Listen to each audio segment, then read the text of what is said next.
Hello and a very warm welcome to Talking Europe. The most recent attacks here in Europe, in Manchester, London, Paris or Berlin, were lone assailants. Their links to larger international terror groups still being investigated.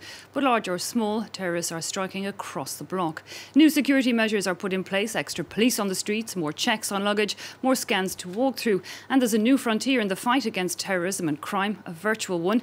Governments are looking to gain access to our online communications. Calls for bringing an end to encrypted messages are growing. And as control over social media has stepped up, Europol says the Islamic State group, for example, is also adapting, now looking to develop its own social media. So how secure can we be in today's world, both online and off? Are there measures that could or should be put in place? With me to give us their insights in studio here in Paris, I have Mr. Luigi Rebuffi. You are the Secretary General of the European Cyber Security Organisation, one that works with the EU Commission and national governments to promote research and innovation in cyber security. Thanks for being with us. Across from you, I have Almar Striman, the Estonian ambassador to France. Estonia will, of course, hold the rotating presidency of the EU. It's also, if you like, one of the most wired countries in Europe, in the Western world, a pioneer really for e-business, e-government, e-everything. So you'll be giving us your insights there. Also with us, we have Mr. Guillaume Denois de Saint-Marc. You're the founder of the French Association for the Victims of Terrorism. And joining us via Skype, Ms. Susie Dennison. You're with the European Council for Foreign Relations, a think tank, and personally you're specialised somewhat in EU foreign and security policy. Ms. Dennison, maybe while we have you, we'll start with your good self and a look at those attacks in Manchester. You know, a lone assailant, he was known to the police, but he wasn't really thought to be active or of any great danger. Striking, you know, as people left a concert. Are those kind of attacks preventable at all? You know, is there anything we do, or do we have to accept that that's part of the reality today? I think the answer to that question is both. I think there is more that can be done, but also this is the reality which we live in Europe now, and it is something that we have to get used to. Getting used to it means both learning to live with it, but also being willing to reopen these questions about the balance between security and privacy in the way in which governments are able to access the information which is shared in planning these sorts of attacks on social media. I think, as you say, it was a lone attacker who carried out the awful event in Manchester on Monday evening, but he is believed to have operated as part of a network. That is why Britain today has raised its state of alert. Mr. Denois de Saint-Marc, I mean, how do you see it? You work with victims of terrorism every day. You lost your own father in a terrorist attack, but these kind of things, when you have lone assailants willing to go that far to kill themselves, is there anything more security services can do? Of course, things can be done, but I think something has never been done, not enough, is to prevent by education and to be. It's a work. It's a 10-year work that we have to start now to counter the narration, counter the propaganda, and this has not been done efficiently yet. How does it happen that Daesh is inspiring young persons? We really have to propose other narratives. We have to bring there to be inspired by other persons. And we try to work on the victimized positions. Because every time, all the extremists always see themselves as victims, which justify doing something. Yeah, that they've been ousted from society. Yeah. And we are using the narrative of the victims who didn't fall into anger and to rebuild themselves, to see how the world is complex, how you can, of course, be a victim, but you can also behave differently. It's also very important that as citizens we have to be in alert. We have to be to take care of each other. We have to be vigilant. You mentioned there that idea of stopping the propaganda, and a lot of that has really gone online, notably with the Islamic State group, that Daesh group. Mr. Striman, is there a renewed focus, do you think, in governments in the EU to see the importance of online and indeed stopping this propaganda of Daesh and the likes? There is a lot of change in thinking, and this is positive, I think. Unfortunately, it very frequently comes as a result of these attacks and problems. I think there is also an understanding on behalf of the private companies who provide the programs and the social media companies to take more and more responsibility. And when we are really speaking about the things the European Union can do, because these have their limits. I mean, that's primarily the individual countries who should really perhaps act more intensely. But the European Union has taken an initiative to speak to the big social media companies like Facebook and Microsoft to increase the level of responsibility with these companies. Mr. Raboufi, I'll get your insight on that, because indeed it seems that what governments want is really information from these social media and online services.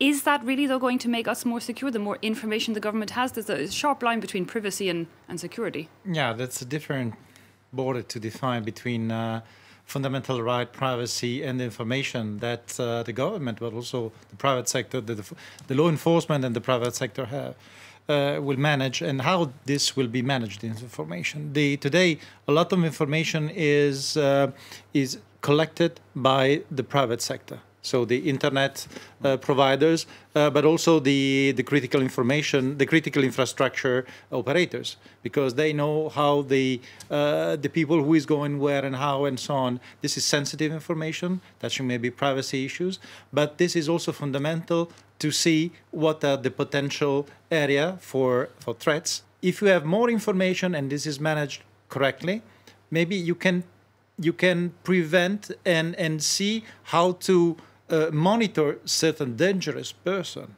if possible. Ms. Dennison, after the Paris attacks in 2015 and even Belgium early 2016, there was a huge call from the EU for indeed sharing more information, not even just the online services, but between police and security forces across the bloc. Have you seen any movement on that, though? Do you believe that that's actually moving forward, that people are, balancing the trust and the sharing issue? Yeah, I mean, I completely agree with the previous speaker that what is critical in these counter-terrorism operations is the upstream sharing of information, monitoring behaviour of radicalised individuals to identify dangers as they develop before they become an immediate risk. And I think that this is the area where governments do want to get better, but there is still a real nervousness about sharing information at a multilateral level, a concern about where that information ends up. So I think it is improving. European governments are aware that they need to do more, but there is still this preference for bilateral sharing of information rather than through the European collective systems. And I think this is absolutely where more does need to be done in order that the risks are identified upstream. Mr. Streeman, how do you react there that, still across the EU people want bilateral and not something larger? I mean, that's surely a block. Well, I would put it this way, that very often they commit the crimes in the countries they are nationals of. So this is an information the countries do not necessarily share with each other. You must remember that the justice and home affairs in the EU is still partly a prerogative of the member states. And a number of member states would be very, very much against going ahead with more harmonization. But there's also that question of the more information that's out there and the more it's shared, surely the greater the risk as well, that information can be intercepted or hacked. Well, that's one of the position of the specialists in information today, is that they want to go bilaterally, as has been said, but multilaterally it's a problem where this information can go, because it could go to certain countries or certain people you don't want this information to share. But that's exactly where we have to work, and I think we are working already in Europe, try to start from a more maturity, more trust each other, to start maybe from a low level of sharing information, and once trust is gained, then you can go to a higher level. But we are not there. We have that issue of cyber warfare, but there's also cyber crime, and we saw quite a serious attack of it not too long ago. Multinational companies, major systems across the world were hit by a ransomware WannaCry. It took down factories here in France, the NHS across in the UK. Let's take a quick look back at exactly the effect it had. A 7-hour lockdown. French carmaker Renault was forced to stop its production line to prevent a malicious program from spreading further. On the computers of one of its factories in northern France, workers read a message demanding a ransom to unblock their machines. The cyber attack is affecting our work. Our clients won't be able to get their cars on time. We've already been affected once, but we could be targeted a second time. The malware didn't only strike Renault, it also hit tens of thousands of computers in nearly 100 countries. A first, according to IT experts. Amongst the organisations crippled by the virus, Britain's National Health Service. The ransomware spread through accident and emergency and GP surgeries in as many as 40 hospitals. The National Cyber Security Centre is working closely with NHS Digital to ensure that they support the organisations concerned and that they protect patient safety. The same virus with the same ransom message appeared on computer screens worldwide. In Spain, the telecommunications giant Telefónica was impacted. In the United States, FedEx delivery services were also hit. The mass cyber attack threw Germany's rail network into chaos, and in Russia, banks and several ministries were also affected. So firstly, Monsieur Rebuffi, I mean, how can something like this happen? You know, take down entire systems, you know, government systems, the NHS. And it is simply due to the fact that there has been misjudgment, let me say, on investment to be done for an update of the system, or which is for the information system, which was obsolete, which was not patched sufficiently. But correct me if I'm wrong, because if I understand correctly, the intelligence services like the NSA, they knew there was vulnerabilities to the system and they're gathering all our information, but they're not really ready to share some of that information back, information that would be useful to us. For example, you know, this WannaCry, you know, the way of hacking was stolen from the NSA. Well, yes, the informed people knew about this since February. Microsoft issued a patch in March, so people had enough time to react. But why they didn't? There are many reasons. Simply for not informed, or, well, education, that's a point, or simply lack of investment to update the old Microsoft system. Okay, so it doesn't take away from us needing to share then our information to make things more secure. But I want to look at again that issue of how much we should share in terms of security. The UK, Ms Dennison, passed the Powers Act last November, and that appears to give British intelligence agencies really, really very wide surveillance powers. They can technically go and ask companies to give all of our communications online, and they even want an end to those encrypted messages. You know, why did they make that call last November? Is it really necessary? Will it really take all our online privacy away, do you think? I mean, I think that security, as you'll be aware, is one of the #1 political issues which are driving the political agenda in the UK at the moment. It was very present in the run-up to the Brexit decision. It is very much part of the election campaign, which is underway in the UK at the moment now. So I think that this decision was about the UK government visibly acting on this issue. But what I would say is that this is very much a cross-border issue, that the networks which operate in this sphere don't respect national borders, and therefore what the UK does nationally is one thing, but it faces fairly serious challenges as it moves outside the European Union in terms of how it will continue to shape the decisions taken about the balance between security and privacy in the way that data is allowed to be shared. And I think this is going to be one of the key concerns. Indeed, of course, Brexit, a whole new security question. But just very briefly to get your view on it, Mr. Denois de Saint-Marc, where do you draw that line between, the security and our privacy, especially when it comes to the online world?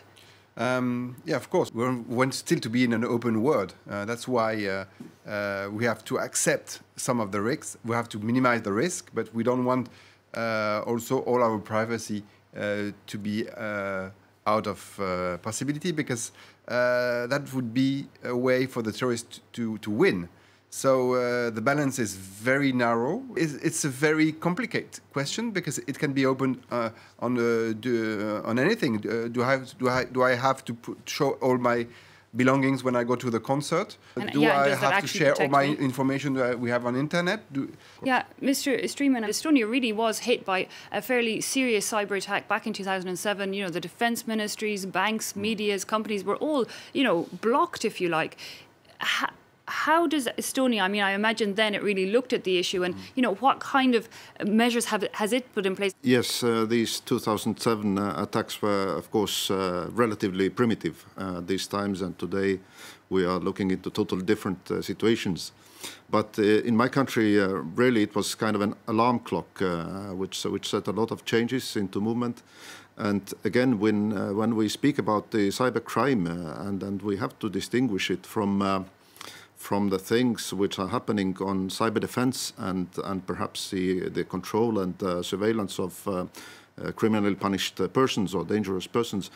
The two latter ones, the cooperation between the countries, especially European countries, is going rather well. It's not perfect, but it's going. But when we speak about ordinary cyber crime, then the cooperation and exchange between the governments of the countries is very, very limited, by far less than we would like it to be. So there's a lot of things which remain to do. I think the first thing, at least based on our own experience, is of course to have sufficient securities and programs in the major providers of critical services, like hospitals, water companies, electricity. Yes, exactly. That's something we have adopted in Estonia since 5, 6, 7 years. They're tested every year. They have very strict regulations on these. So you trust that if we exactly. update things and keep it, or online information can be made secure? Exactly, yes. Okay, it sounds like there's a lot of development and a lot of debate to be done as to how we advance on our online world, which is becoming ever more online. Gentlemen and Ms. Dennison over via Skype, thank you so much for joining us here and giving us your insights. So that brings us to the end of this half of the show. But do stay tuned. Talking Europe will be back after the news. Armin Georgian will be joining us from Brussels, where, of course, that NATO summit was held at the end of the week. He'll bring you all the latest from that.